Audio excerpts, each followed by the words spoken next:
ഇന്ന് നമുക്ക് പുന്നമടക്കായലിൻ്റെ നടുക്ക് വെച്ചിട്ടൊരു ഉച്ചയൂണ് കഴിച്ചാലോ? വേറെ എവിടെയുമല്ല, നമ്മുടെ സ്വന്തം ആലപ്പുഴയിലാണ് കേട്ടോ, ഹൗസ് ബോട്ടിലാണ്. ഞങ്ങൾ ഫാമിലി ആയിട്ട് വന്നിട്ടുണ്ടായിരുന്നു. പിന്നെ ലീച്ചേട്ടൻ്റെ കൂട്ടുകാരനുണ്ട്, ആ ചേട്ടനൊക്കെ തിരുവനന്തപുരത്ത് നിന്ന് വന്നിട്ടുണ്ടായിരുന്നതാണ്. അവരും ഫാമിലി ആയിട്ട് വന്നിട്ടുണ്ടായിരുന്നു. അപ്പം ഞങ്ങൾ രണ്ട് കുട്ടിനും കൂടെ ഈ ഹൗസ് ബോട്ടിൽ നിന്നൊന്ന് കറങ്ങാൻ ഇറങ്ങിയിട്ടുണ്ടായിരുന്നു. അപ്പോൾ അവിടുന്ന് തന്നെ ഉച്ചയൂണ് കഴിച്ചു. എൻ്റെ പൊന്നോ, അപാര ടേസ്റ്റാണ് കേട്ടോ. നമ്മൾ വീട്ടിലൊക്കെ വെച്ച ഈ കറികൾക്ക് ഇത്രയും ടേസ്റ്റ് കിട്ടുമെന്ന് എനിക്കറിയത്തില്ല. എന്തായാലും ഊണ് വന്നിട്ടുണ്ട്. ഇതാ ചോറ്, പിന്നെ നമ്മുടെ കക്കയിറച്ചി, ഇങ്ങനെ തോരനും അല്ല ഫ്രൈയും അല്ല, അങ്ങനത്തെ ഒരു രീതിയിൽ വെച്ചിട്ടുണ്ടായിരുന്നു.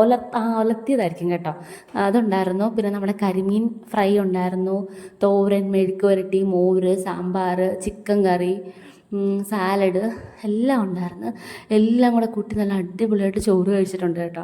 പിന്നെ പ്രത്യേകത എന്ന് പറയാനായിട്ട്, നമ്മൾ വീട്ടിൽ ഇരുന്ന് കഴിക്കുന്നതും ഇത് ഈ കായലിൻ്റെ നടുക്ക് നല്ല കാറ്റത്ത് ഇത്രയും നല്ല കാഴ്ചകളുടെ കൂടെ ഇരുന്ന് കഴിക്കുമ്പോഴത്തേക്കും ഒരു പ്രത്യേക സന്തോഷമല്ലേ, എല്ലാവരും ഉണ്ട്. ഈ ഒരു മെഴുക്കുവരട്ടി അടിപൊളിയായിരുന്നു കേട്ടോ.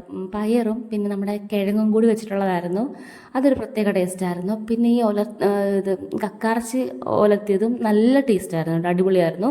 ഏറ്റവും എടുത്ത് പറയാനുള്ളത് നമ്മുടെ കരിമീൻ ഫ്രൈ ആണ് കേട്ടോ, നല്ല ക്രിസ്പി ആയിരുന്നു. കഴിച്ചിട്ട് മതിയായിട്ടുണ്ടായിരുന്നില്ല, അത്രയും ടേസ്റ്റ് ഉണ്ടായിരുന്നു കേട്ടോ. അപ്പോൾ ഞങ്ങളെല്ലാവരും കൂടി കൂടിയിരുന്നിട്ട് ആഹാരമൊക്കെ കഴിച്ചു, കുറേ സന്തോഷിച്ചു കേട്ടോ ഈ ദിവസം എന്ന് പറയാനായിട്ട്. അപ്പോൾ എൻ്റെ വീഡിയോ ഇഷ്ടപ്പെടുകയാണെങ്കിൽ ചാനൽ സബ്സ്ക്രൈബ് ചെയ്യാൻ മറക്കല്ലേ. നമുക്ക് അടുത്ത വീഡിയോയിൽ എന്തായാലും കാണാം. ടാറ്റാ.